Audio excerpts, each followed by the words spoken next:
IELTS 19, published by Cambridge University Press and Assessment, 2024. This recording is copyright. Test 1. This is the IELTS listening test. You will hear a number of different recordings and you will have to answer questions on what you hear. There will be time for you to read the instructions and questions and you will have a chance to check your work.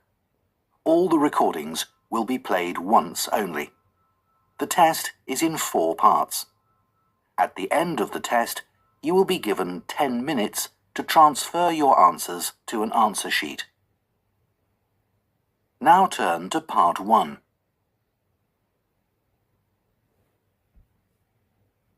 Part 1. You will hear a teaching assistant calling a country park about a school visit. First, you have some time to look at questions 1 to 6.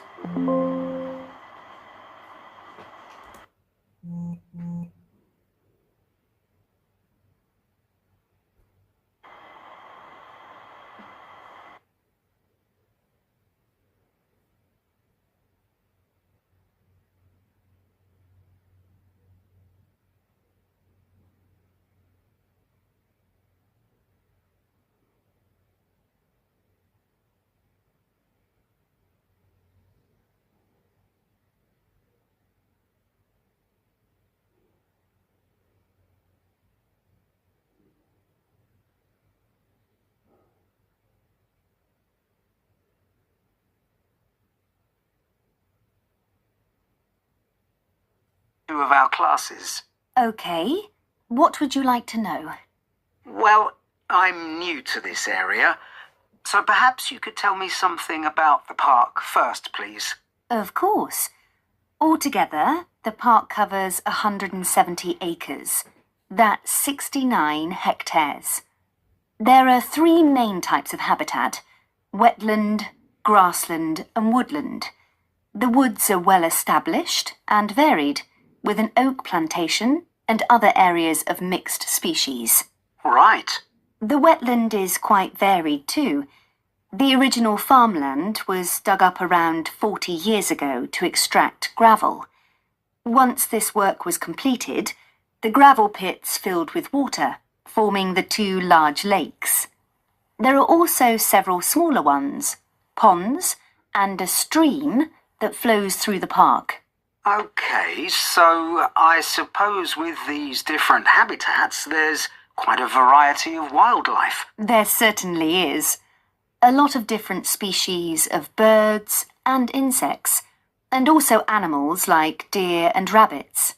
And I understand you organise educational visits for school parties. That's right. We can organise a wide range of activities and adapt them to suit all ages. Can you give me some examples of the activities? Well, one focus is on science, where we help children to discover and study plants, trees and insects. They also collect and analyse data about the things they see. Another focus is on geography. The park is a great environment to learn and practice reading a map and using a compass to navigate around the park. Do you do anything connected with history? Yes, we do. For instance, the children can explore how the use of the land has changed over time. Then there's leisure and tourism. That focuses on your visitors, I would imagine. Yes, mostly. The children find out about them, their requirements, the problems they may cause, and how we manage these. And another subject we cover is music. Here the children experiment with natural materials to create sounds and explore rhythm and tempo. That must be fun. Most children really enjoy it. Before you hear the rest of the conversation, you have some time to look at questions 7 to 10.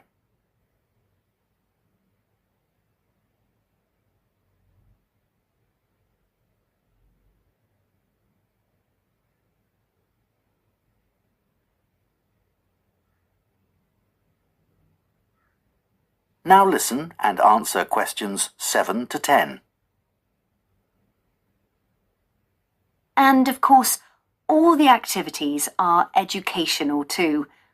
Learning outside the classroom encourages children to be creative and to explore and discover for themselves. I would imagine they get a sense of freedom that might not be a normal part of their lives. That's right. And very often, the children discover that they can do things they didn't know they could do, and they develop new skills. This gives them greater self-confidence. It sounds great. So, what about the practical side of it? How much does it cost for a full-day visit? We would expect to bring between 30 and 40 children. If there are over 30, it costs £4.95 for each child who attends on the day. We invoice you afterwards, so you don't pay for children who can't come because of sickness, for example. There's no charge for leaders and other adults, as many as you want to bring. That sounds very fair. Well, thanks for all the information. I'll need to discuss it with my colleagues, and I hope to get back to you soon to make a booking. We'll look forward to hearing from you. Goodbye. Goodbye, and thank you. That is the end of Part 1. You now have 1 minute to check your answers to Part 1.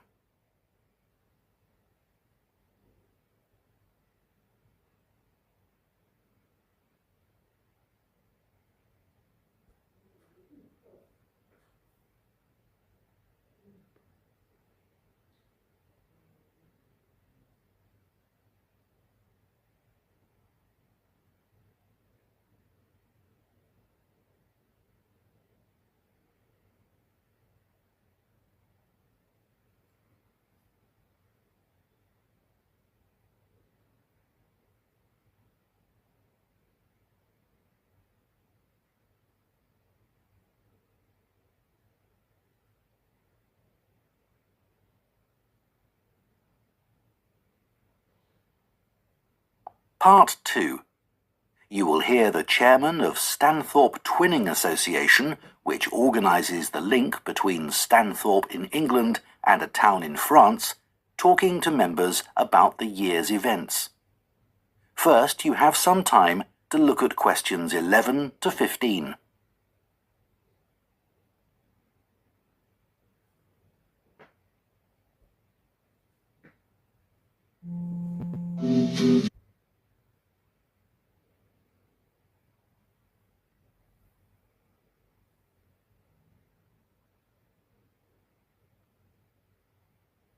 Now listen carefully and answer questions 11 to 15. It's great to see so many members of the Twinning Association here tonight. Since the twinning link between our two towns, Stanthorpe here in England and Malat in France, was established, the relationship between the towns has gone from strength to strength. Last month, 25 members of the association from Stanthorpe spent a weekend in Malat. Our hosts had arranged a great programme. We learned how cheese is produced in the region and had the chance to taste the products. The theme park trip had to be cancelled, but we all had a great time on the final boat trip down the river. That was the real highlight. This is a special year for the association because it's 25 years since we were founded.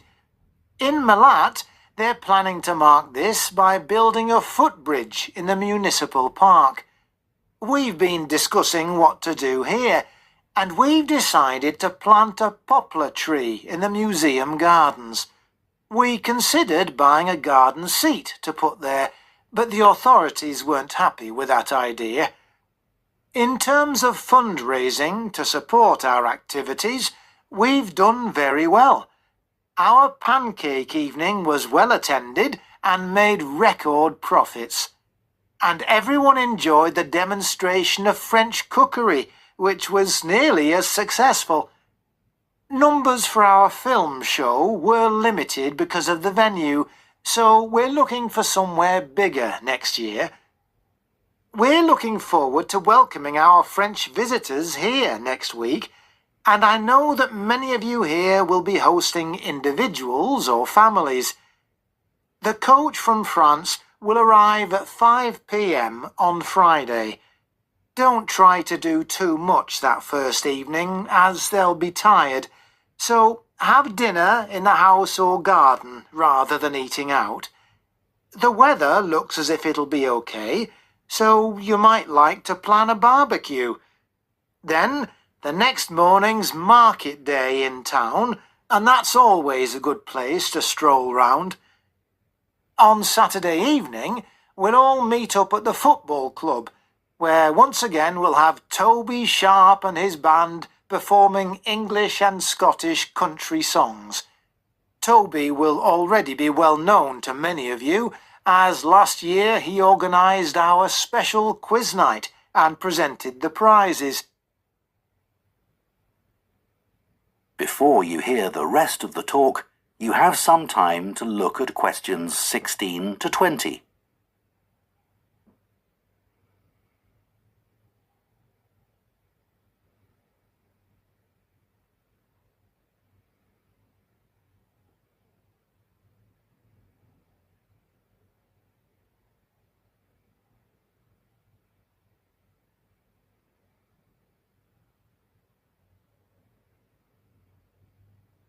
Now listen and answer questions 16 to 20. Now, on Sunday, we'll be taking our visitors to Farley House. You may not all be familiar with it, so here's a map to help you. You can see the car park at the bottom of the map.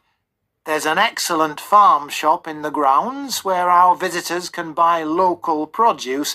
It's in the old stables, which is the first building you come to. They're built round a courtyard, and the shop's in the far corner on the left. There's also a small cafe on the right as you go in. I know that one or two of our visitors may not be all that mobile. The main entrance to the house has a lot of steps, so you might want to use the disabled entry. This is on the far side of the house from the car park. Children will probably be most interested in the adventure playground. That's at the northern end of the larger lake, in a bend on the path that leads to the lake. There's lots for children to do there. There are a number of lovely gardens near the house. The kitchen gardens are rectangular and surrounded by a wall. They're to the northeast of the house, quite near the smaller lake. They're still in use and have a great collection of fruit and vegetables. The Temple of the Four Winds is a bit more of a walk, but it's worth it. Take the path from the car park and go past the western sides of the stables and the house. Then, when the path forks, take the right-hand path. Go up there with the woods on your left, and the temple is right at the end. There are great views over the whole area. OK, so That is the end of part 2. You now have 30 seconds to check your answers to part 2.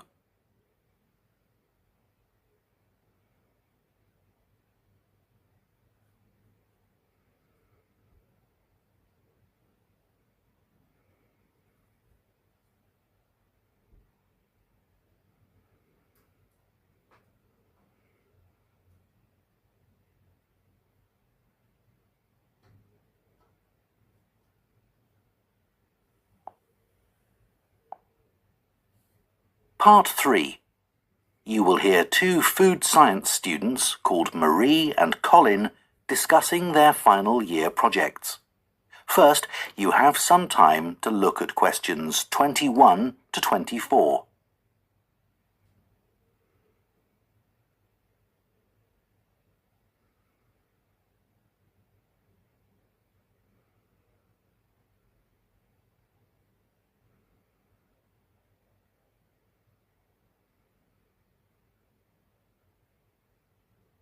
Now listen carefully and answer questions 21 to 24.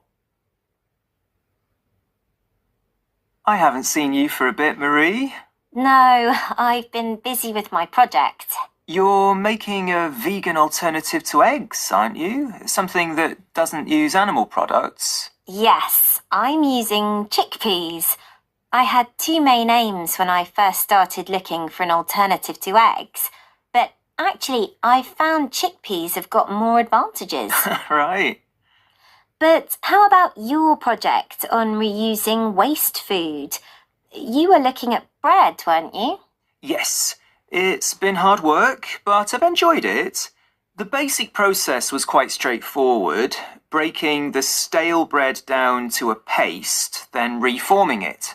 But you were using 3D printing, weren't you, to make the paste into biscuits? Yeah, I'd used that before, but in this project I had time to play around with different patterns for the biscuits and finding how I could add fruit and vegetables to make them a more appetizing colour, and I was really pleased with what I managed to produce.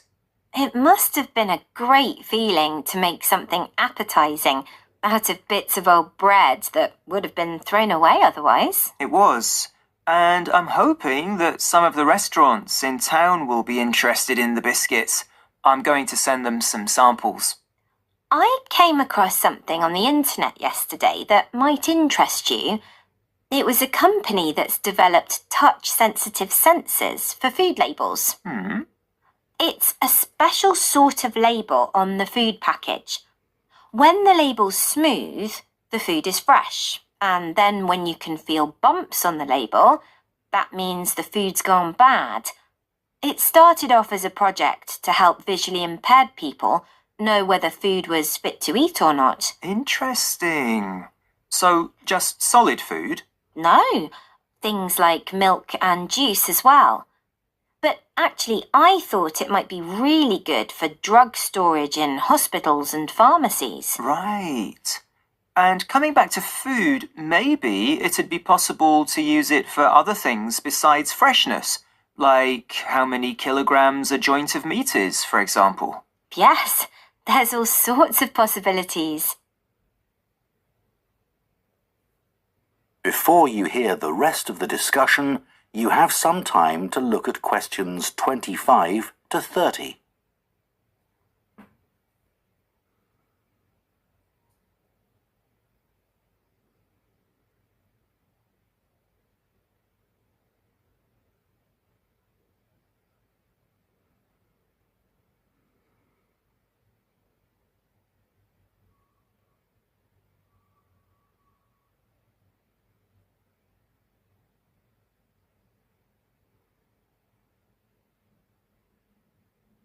Now listen and answer questions 25 to 30. I was reading an article about food trends predicting how eating habits might change in the next few years. Oh, things like more focus on local products. That seems so obvious, but the shops are still full of imported foods. Yes, they need to be more proactive to address that. And somehow motivate consumers to change, yes. One thing everyone's aware of is the need for a reduction in unnecessary packaging. But just about everything you buy in supermarkets is still covered in plastic. The government needs to do something about it. Absolutely. It's got to change. Do you think there'll be more interest in gluten and lactose-free food? For people with allergies or food intolerances? I don't know. Lots of people I know have been buying that type of food for years now. Yes, even if they haven't been diagnosed with an allergy. That's right. One thing I've noticed is the number of branded products related to celebrity chefs. People watch them cooking on TV and then buy things like spice mixes or frozen foods with the chef's name on. I bought something like that once, but I won't again. Yeah, I bought a ready-made spice mix for chicken, which was supposed to be used by a chef I'd seen on television, and it didn't actually taste of anything. Did the article mention ghost kitchens used to produce takeaway food? No, what are they? Well, they might have the name of a restaurant, but actually they're a cooking facility just for delivery meals. The public don't ever go there. But people aren't aware of that. It's all kept very quiet. So people don't realise the food's not actually from the restaurant? Right. Did you know more and more people are using all sorts of different mushrooms now to treat different health concerns? Things like heart problems. They might be taking a big risk there. Yes, it's hard to know which varieties are safe to eat. Anyway, maybe now we... That is the end of part 3. You now have 30 seconds to check your answers to part 3.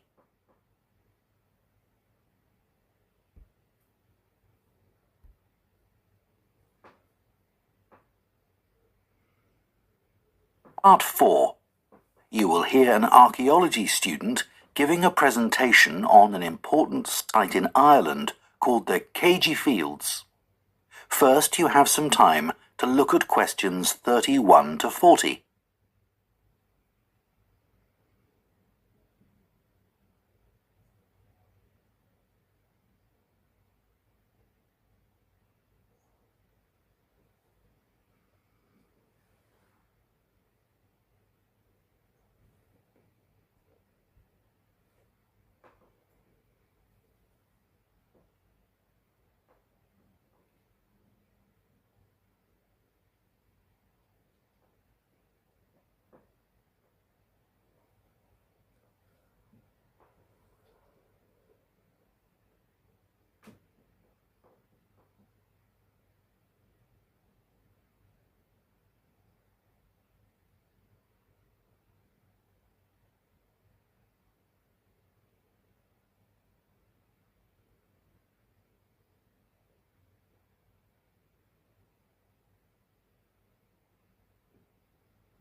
Now listen carefully and answer questions 31 to 40. For my presentation today, I'm going to talk about the Cagey Fields in the northwest of Ireland, one of the largest Neolithic sites in the world. I recently visited this site and observed the work that is currently being done by a team of archaeologists there. The site was first discovered in the 1930s by a local teacher, Patrick Caulfield. He noticed that when local people were digging in the bog, they were constantly hitting against what seemed to be rows of stones. He realized that these must be walls, and that they must be thousands of years old for them to predate the bog which subsequently grew over them. He wrote to the National Museum in Dublin to ask them to investigate, but no one took him seriously. It wasn't until 40 years later, when Patrick Caulfield's son, Seamus, who had become an archaeologist by then, began to explore further. He inserted iron probes into the bog to map the formation of the stones, a traditional method which local people had always used for finding fuel buried in the bog for thousands of years. Carbon dating later proved that the site was over 5,000 years old and was the largest Neolithic site in Ireland. Thanks to the bog which covers the area, the remains of the settlement at Cagey Fields, which is over 5,000 years old, are extremely well preserved. A bog is 90% water, its soil so saturated that when the grasses and heathers that grow on its surface die, they don't fully decay but accumulate in layers. Objects remain so well preserved in these conditions because of the acidity of the peat and the deficiency of oxygen. At least 175 days of rain a year are required for this to happen. This part of Ireland gets an average of 225 days.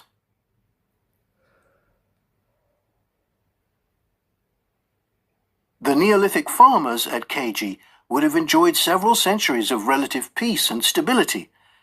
Neolithic farmers generally lived in larger communities than their predecessors, with a number of houses built around a community building. As they lived in permanent settlements, Neolithic farmers were able to build bigger houses. These weren't round, as people often assume, but rectangular, with a small hole in the roof that allowed smoke to escape. This is one of many innovations and indicates that the Neolithic farmers were the first people to cook indoors. Another new technology that Neolithic settlers brought to Ireland was pottery. Fragments of Neolithic pots have been found in Keiji and elsewhere in Ireland. The pots were used for many things, as well as for storing food. Pots were filled with a small amount of fat, and when this was set alight, they served as lamps. It's thought that the Keiji fields were mainly used as paddocks for animals to graze in. Evidence from the Keiji fields suggests that each plot of land was of a suitable size to sustain an extended family. They may have used a system of rotational grazing in order to prevent overgrazing and to allow for plant recovery and regrowth. This must have been a year-round activity, as no structures have been found which would have been used to shelter animals in the winter. However, archaeologists believe that this way of life at Keiji ceased abruptly. Why was this? Well, several factors may have contributed to the changing circumstances. The soil would have become less productive and led to the abandonment of farming. The crop rotation system was partly responsible for this, as it would have been very intensive and was not sustainable. But there were also climatic pressures too. The farmers at Keiji would have enjoyed a relatively dry period, but this began to change, and the conditions became wetter as there was a lot more rain. It was these conditions that encouraged the bog to form over the area, which survives today. So now I'd like to show you some. That is the end of part 4. You now have 1 minute to check your answers to part 4.